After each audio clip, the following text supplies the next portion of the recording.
Hello বন্ধুরা, আমি রিঙ্কি। আজকে আবার একটা নতুন ভিডিও নিয়ে আমি চলে এসেছি। তোমরা সবাই কেমন আছো? আশা করছি ভালো আছো। আমিও খুব ভালো আছি। দেখো, ঘুম থেকে উঠেই আমি ফ্রেশ হয়ে গেছি। ফ্রেশ হয়ে রিভানের ব্রেকফাস্টের টাইম হয়ে গিয়েছিল, তো ওকে আমি ব্রেকফাস্ট করাতে বসে পড়েছিলাম।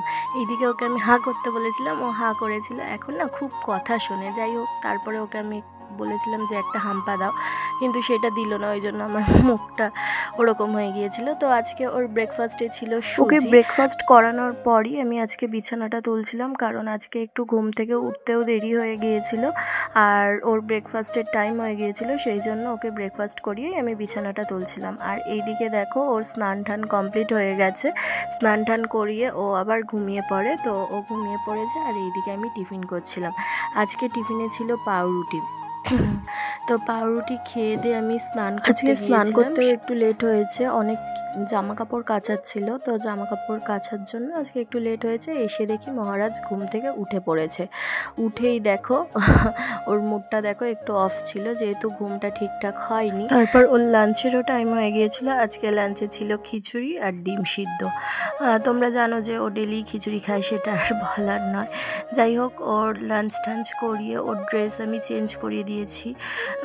ডেলি আমি ড্রেস চেঞ্জ করি লাঞ্চের পর আর ডিনারের পর।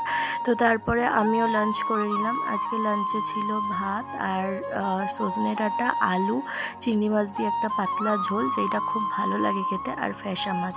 ফ্যাসা মাছ কিন্তু আমার দারুণ লাগে। ঝাল ঝাল করে ফ্যাসা মাছ, ও সেই লেভেলের লাগে।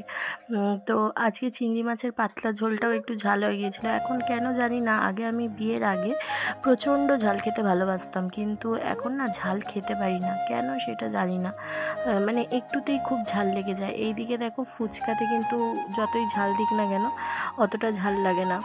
মা মনে হয় পাশ দিয়ে কিছু একটা জিজ্ঞাসা করছিল, আমি বলছিলাম, আমার খেয়াল নেই কী জিজ্ঞাসা করছিল। তো যাই হোক, দেখো খেতে খেতে উহা করছি, সেটা তোমরা বুঝতেই পারছো।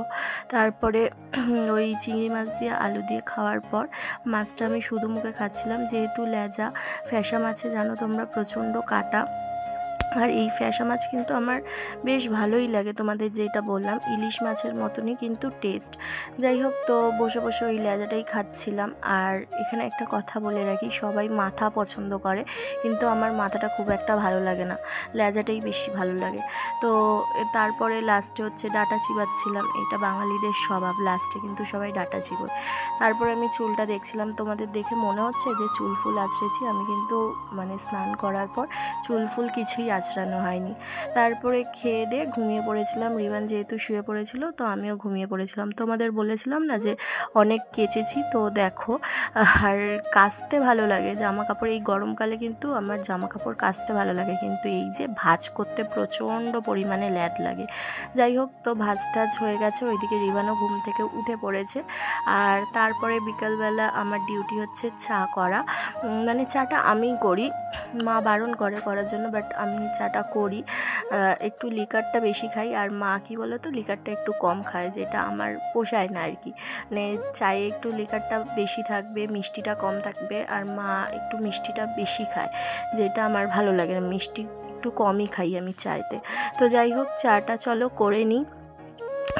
চায়ে একটু দুধটা আমি বেশি দিই। আর তোমরা হয়তো ভাবছো যে এখানে চিনির বদলে বাতাসা কেন ইউজ করছে। আসলে কি বলো তো, বাতাসাটা ফেলে দেবে, মানে ঠাকুরকে দেওয়া হয়, তো দেওয়ার পর বাতাসাটা কি ফেলে দেবে, সেই জন্য চাই ইউজ করা হয়। চা তো আর কোনো এঁঠো জিনিস না, মানে এঁঠো দিয়ে খাওয়া যাবে না, তো ওইটা যেহেতু ঠাকুরের প্রসাদ, সেজন্য ওই বাতাসাগুলো চাই ইউজ করে দেয় আমাদের। অন্য কিছুতে তো দেওয়াও যাবে না, সেই জন্য এই চায়ের মধ্যেই আমরা দিয়ে খাই। তো যাই হোক, এখানে 3 চামচ মতো আমি চা পাতা দিলাম, মানে চায়ের থেকে চা পাতা বেশি আর কি। তো দেখো এখানে কালারটা দেখো চায়ের, একদম কড়া চা, যে এটা কি বলবো, ওফ সেই লাগে। আর এই এখন তোমাদের আমি এর আগে বলেছি যে আগে আমি খুব একটা চা খেতাম না, এখন কিন্তু চায়ের নেশাটা হয়ে গেছে। কিন্তু সকালবেলা আবার না, যে সকালবেলা চা খেতেই হবে তা কিন্তু না। এই বিকাল হলেই আমার একটু একটু চা না হলে চলে না, মানে একটু চা খেতেই হবে, না হলে কি বলো তো মাথাটা প্রচণ্ড ব্যথা করে, কেন জানি না। আর ঘুম থেকে উঠলেই চা আমার লাগবেই, ফর্মুলা মিল্কই খাওয়াই। তো যাক, আগে আমি চাটা খেয়ে নিই, তারপর আমি খাওয়াবো।